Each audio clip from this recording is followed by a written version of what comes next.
Oman دنیا کا اکلوتا ایسا ملک ہے جہاں شیعہ اور سنی دونوں ہی مائنورٹی میں ہیں۔ اب سوال یہ ہے کہ جب شیعہ اور سنی دونوں ہی مائنورٹی میں ہیں تو میجورٹی میں کون سا فرقہ ہے؟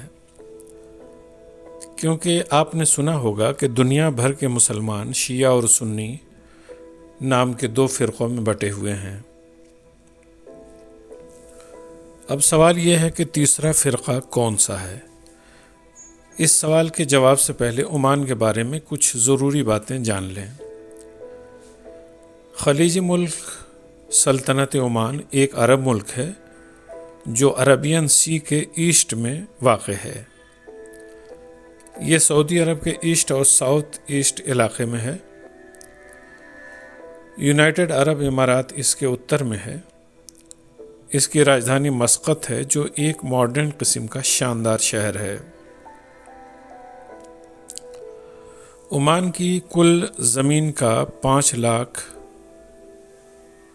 اسکوائر کلومیٹر سے زیادہ ہے رقبہ۔ عمان کی کل آبادی 50 لاکھ سے کم ہے اور مائیگرینٹس کی تعداد بہت زیادہ ہے۔ تقریباً پوری آبادی مسلمان ہے، مگر یہاں شیعہ اور سنی دونوں ہی اقلیت میں ہیں۔ یہاں کے مسلمان عباضی فرقہ سے تعلق رکھتے ہیں جو سنی علماء کی نظر میں ایک خارجی فرقہ ہے، اور اس کا بانی حضرت ابن عباس رضی اللہ عنہ کے شاگرد اور راوی حدیث عبداللہ بن عبازہ کو قرار دیا جاتا ہے۔ اس مسلک کی ابتدا رسول اکرم صلی اللہ علیہ وسلم کے انتقال کے محض 20 سال بعد ہی ہو گئی تھی، جب شیعہ اور سنی گروپوں نے باقاعدہ فرقے کی شکل اختیار نہیں کی تھی۔ عباضی فرقہ کے ماننے والے عمان کے علاوہ شمالی افریقہ کے مسلم ملکوں میں بھی پائے جاتے ہیں۔ خارجیوں نے خلیفہ سوم و چہارم حضرت عثمان بن عفان اور علی بن ابو طالب کی مخالفت کی تھی۔ اب بھی عباضی فرقہ کے لوگ مولائے کائنات علی مرتضیٰ رضی اللہ تعالی عنہ کی مخالفت میں بولتے ہیں، مگر ان کے اندر بھی ایک ماڈریٹ طبقہ پیدا ہو گیا ہے جو نیگیٹو سوچ سے باہر آ رہا ہے۔ عمان میں بادشاہت کے اندر عوام کو ڈیموکریٹک رائٹس دیے گئے ہیں۔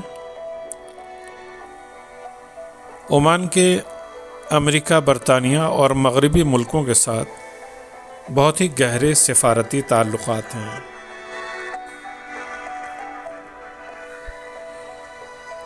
عمان اس دھرتی کے قدیم آباد علاقوں میں سے ایک ہے۔ ماہرین کا اندازہ ہے کہ انسان اس ملک میں کم از کم 1 لاکھ سال قبل موجود تھا۔ 7ویں صدی قبل مسیح میں یہاں ایران کی حکمرانی تھی، جبکہ 7ویں صدی عیسوی میں محمد رسول اللہ صلی اللہ علیہ وسلم کی حیات طیبہ کے دوران یہاں اسلام پہنچ گیا تھا۔ 1508 اور 1648 عیسوی کے دوران یہ پرتگالی کالونی بن چکا تھا۔ وہ یہاں سے سمندری راستوں پر کنٹرول رکھتے تھے۔ عمان میں 4 یونیسکو عالمی ثقافتی ورثہ سائٹس ہیں۔ موجودہ دور میں جب مسلم ملکوں کا عورتوں کے رائٹس کے تئیں اچھا ریکارڈ نہیں ہے، مگر عمان وومن رائٹس کے تحفظ کی کوشش کر رہا ہے۔ یہاں عورتیں مردوں کے برابر حقوق رکھتی ہیں اور انہیں ووٹ دینے اور انتخابات میں حصہ لینے کا حق حاصل ہے۔ سلطنت میں وزارتوں اور سرکاری ملازمتوں میں خواتین بھی رکھی جاتی ہیں اور وہ بیرون ملک کے سفارت خانوں میں سفیر اور دوسرے عہدوں پر بھی کام کرتی ہیں۔ عورتیں پارلیمنٹ کے دونوں ایوانوں کی ممبر ہیں، یہاں تک کہ فوج اور دوسرے سرکاری اور غیر سرکاری کاموں میں بھی عورتیں بڑی تعداد میں موجود ہیں۔ عمان کے قانون میں عورتوں کو مردوں کے مساوی حقوق ملے ہوئے ہیں اور اس قانون پر عمل بھی کیا جاتا ہے۔ یہاں عورتوں کے لیے تعلیم حاصل کرنا ضروری ہے اور اس قانون پر عمل کرنے کی غرض سے حکومت نے اسکول، کالج اور یونیورسٹیاں قائم کی ہیں۔ اب تعلیم حاصل کرنے والی خواتین کا تناسب اس قدر بڑھ گیا ہے کہ سلطان قابوس یونیورسٹی میں مردوں کے لیے کوٹا مخصوص کیا گیا ہے۔ یہاں ایسے کلب اور تنظیمیں بھی ہیں جو عورتوں کے مسائل پر نظر رکھتی ہیں اور عمان میں ان کی تعلیم، تربیت اور ان کے لیے مواقع کو بڑھانے کی کوششیں کرتی ہیں۔ یہی سبب ہے کہ یہاں عورتیں شادی شدہ ہوں یا کنواری وہ کماتی ہیں اور اپنے خاندان کی